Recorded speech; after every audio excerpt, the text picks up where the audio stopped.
घबराने की कोई जरूरत नहीं है। ये आप मत सोचिए कि बीजेपी आ गई, कॉन्स्टिट्यूशन को खत्म कर देंगे, ये कर देंगे, कुछ नहीं, इनमें इतना दम नहीं है, ये नहीं कर सकते।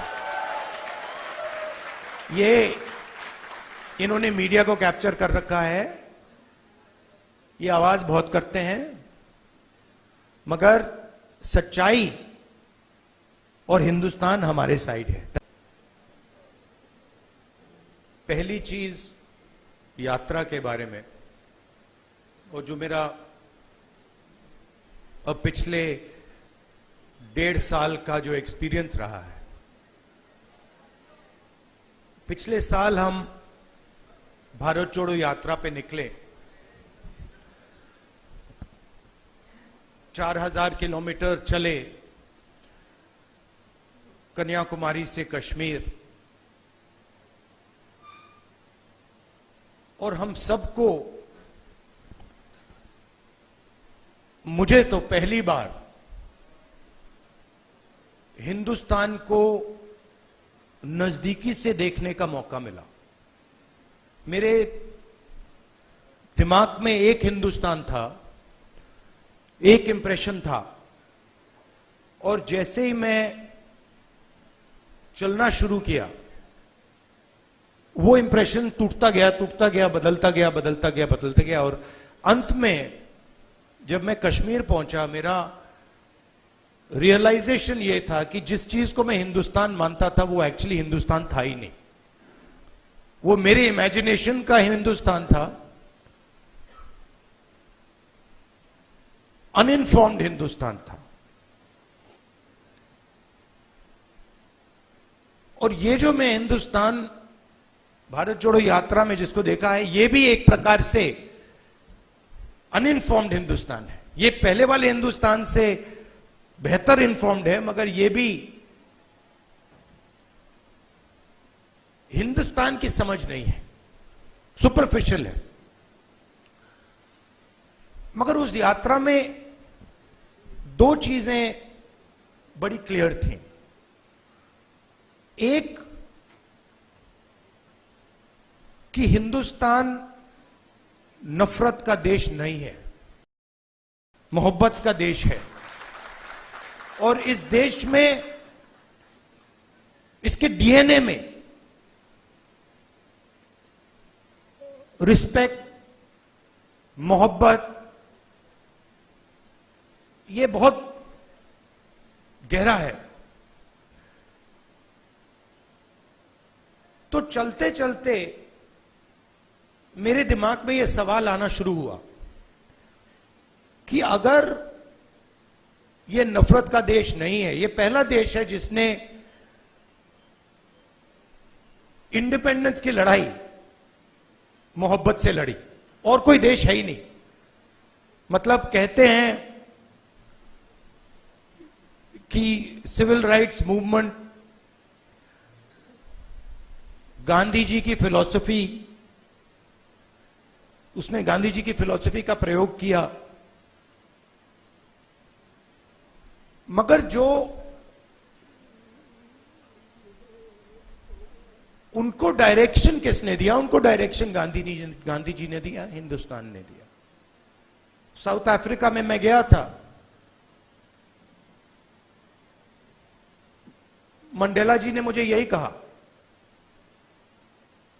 कि हमें जो औजार दिए गए, हमारी फ्रीडम स्ट्रगल के जो औजार दिए गए, वो अफ्रीका के औजार नहीं थे, वो आपके औजार थे, हिंदुस्तान के औजार थे, और वो औजार हमें गांधी जी ने दिए।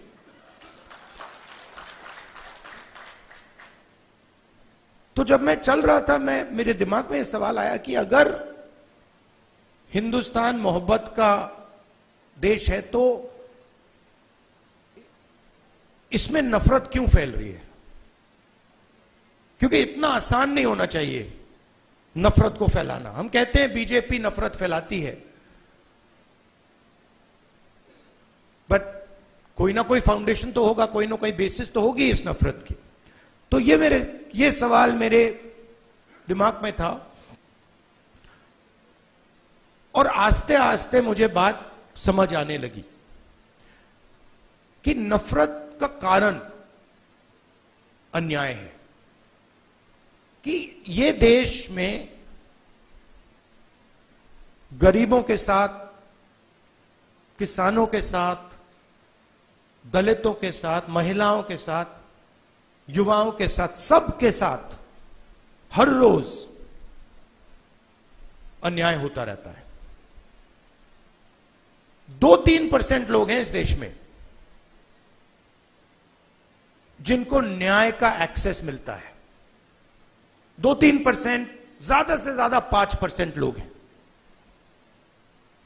उनके लिए कोर्ट्स काम करते हैं, उनके लिए सरकार काम करती है, सारी इंस्टीट्यूशंस में उनके लिए जगह है। बट अगर हम 90% लोगों को देखें,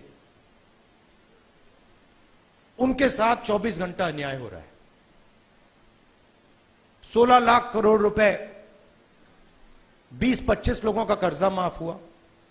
जीएसटी का पैसा है, जनता का पैसा है, किसानों का पैसा है, मगर किसानों का 1 रुपया माफ नहीं होता है।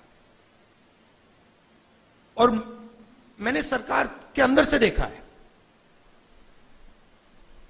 जब हमने किसान कर्जा माफी की बात उठाई, जब हम सरकार में थे, तो रिस्पांस मिला कि ये ठीक नहीं है, इससे किसान आलसी हो जाएगा।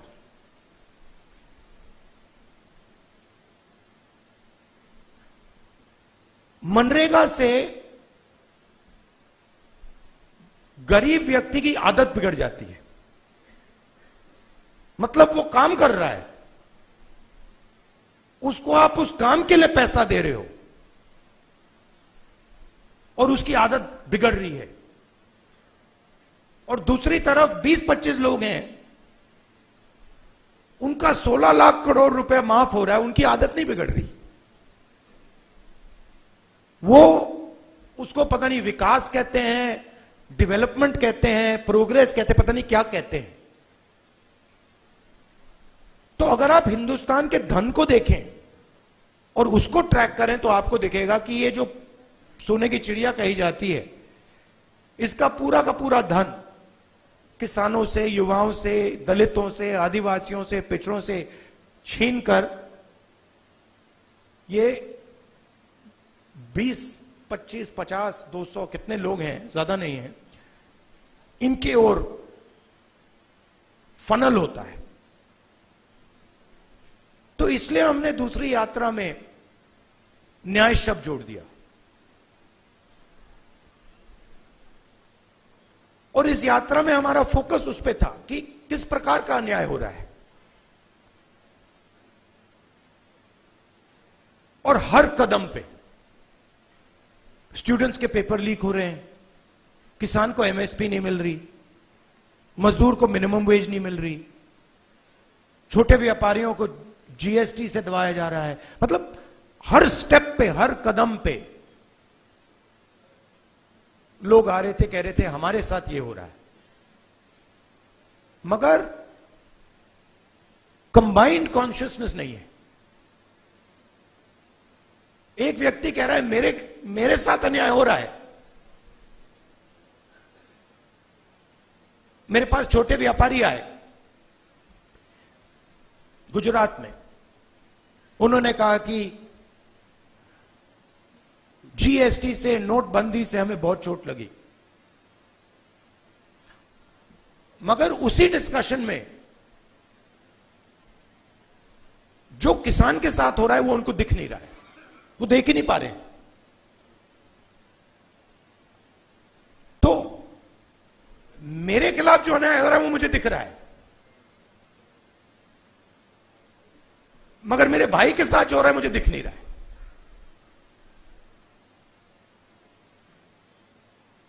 तो ये बहुत जरूरी बात है, क्योंकि जब तक आप अपने भाई के साथ जो अन्याय हो रहा है वो नहीं देखोगे, तब तक कोई मूवमेंट खड़ा नहीं हो सकता।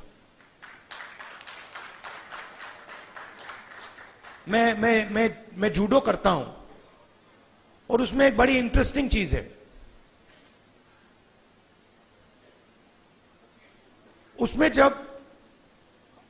उसमें जमीन पे गिरना पड़ता है, फेंका जाता है व्यक्ति को, तो जब पहले व्यक्ति शुरू करता है तो वो अपने आप को प्रोटेक्ट करने की कोशिश करता है। जमीन पे गिरोगे तो फिर आप अपने आप की रक्षा करते हो, फिर थोड़ा एडवांस्ड होता है, फिर उसको बात समझ आती है, वो जमीन की रक्षा करना शुरू कर देता है। मतलब don't protect yourself, protect the mat. और बड़े मजे की बात दिखती है कि जब आप जमीन को प्रोटेक्ट करते हो तो ऑटोमेटिकली जमीन आपको प्रोटेक्ट करती है। तो मूवमेंट कैसे बनती है? मूवमेंट जब बनती है जब मैं अपने दर्द को छोड़कर मेरे साइड में जो खड़ा है उसके दर्द की रक्षा करना शुरू करता हूं, ऑटोमेटिकली वो मेरी रक्षा करेगा, उसको करना ही पड़ेगा। तो ये एक मेंटल लीप की जरूरत है। सबको दिख रहा है कि भाई किसान को दिख रहा है, मजदूर को दिख रहा है, सबको दिख रहा है, मगर एक दूसरे का दर्द नहीं दिख रहा किसी को। मेरा एक्सपीरियंस है दूसरी यात्रा का। आखिरी बात देखिए, आपने राहुल गांधी का नाम बहुत बहुत बार लिया। कांचा जी मेरे दोस्त हैं, उन्होंने नारे भी दे दिए। ये राहुल गांधी नहीं है,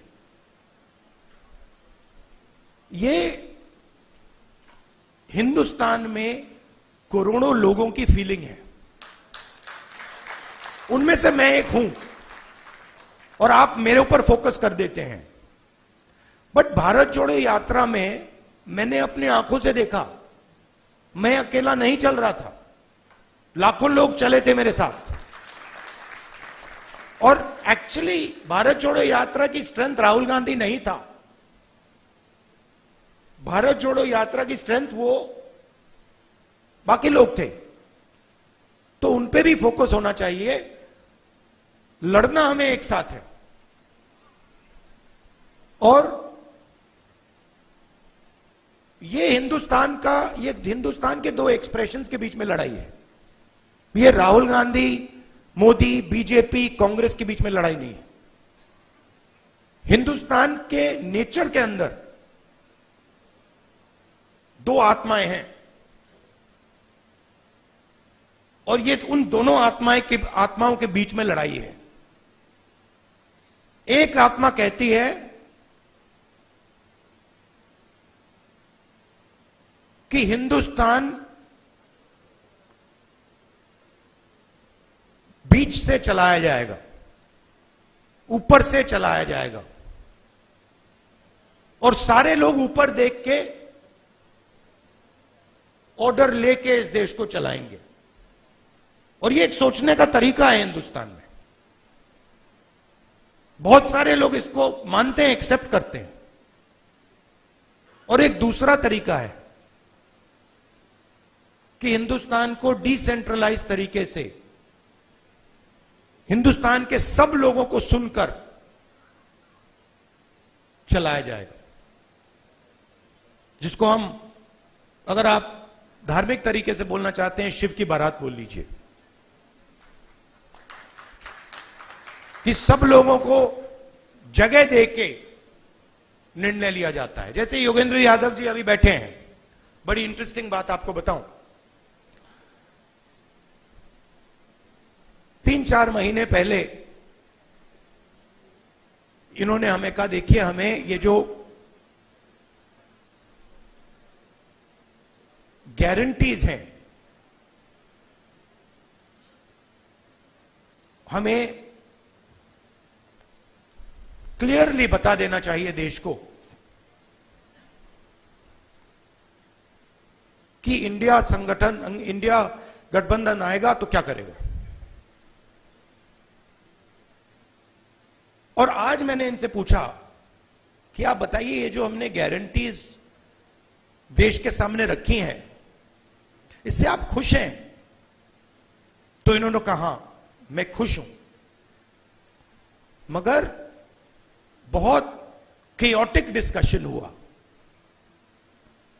केओटिक डिस्कशन हुआ क्योंकि ये एक्चुअली कांग्रेस पार्टी की, राहुल गांधी की, खारगे जी की इंडिया गठबंधन की गारंटीज नहीं है। ये एक्चुअली हिंदुस्तान की आवाज है। उसको हमने चुन चुन के सुन के निकाला है, उसको रिफाइन किया है। बीजेपी ये काम कर ही नहीं सकती, क्योंकि उनका तरीका सेंट्रलाइज है, ऊपर से बोलते हैं। नरेंद्र मोदी जी रेडार की बात करेंगे, सब कुछ नरेंद्र मोदी जी से निकलता है।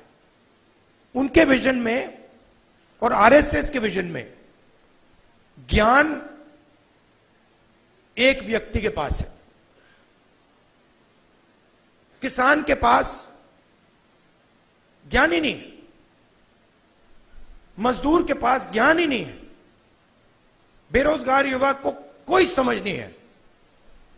आईआईटी की डिग्री है तो पूरी दुनिया को समझ गया। यह थिंकिंग है। तो इसके खिलाफ हमारी लड़ाई हो रही है।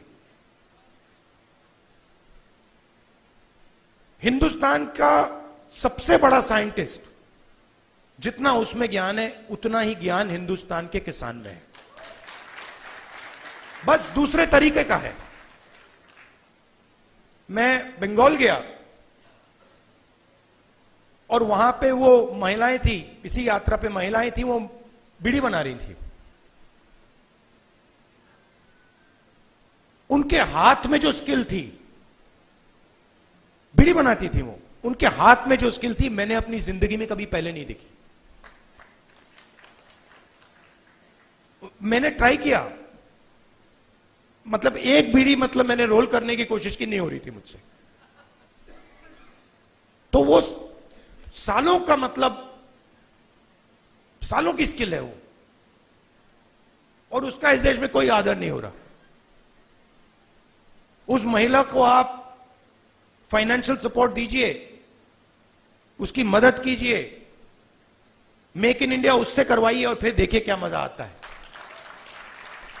तो ये दो अलग तरीके की सोच की लड़ाई है, इसमें हम सब एक साथ लड़ रहे हैं। बहुत अच्छा लग रहा है और घबराने की कोई जरूरत नहीं है।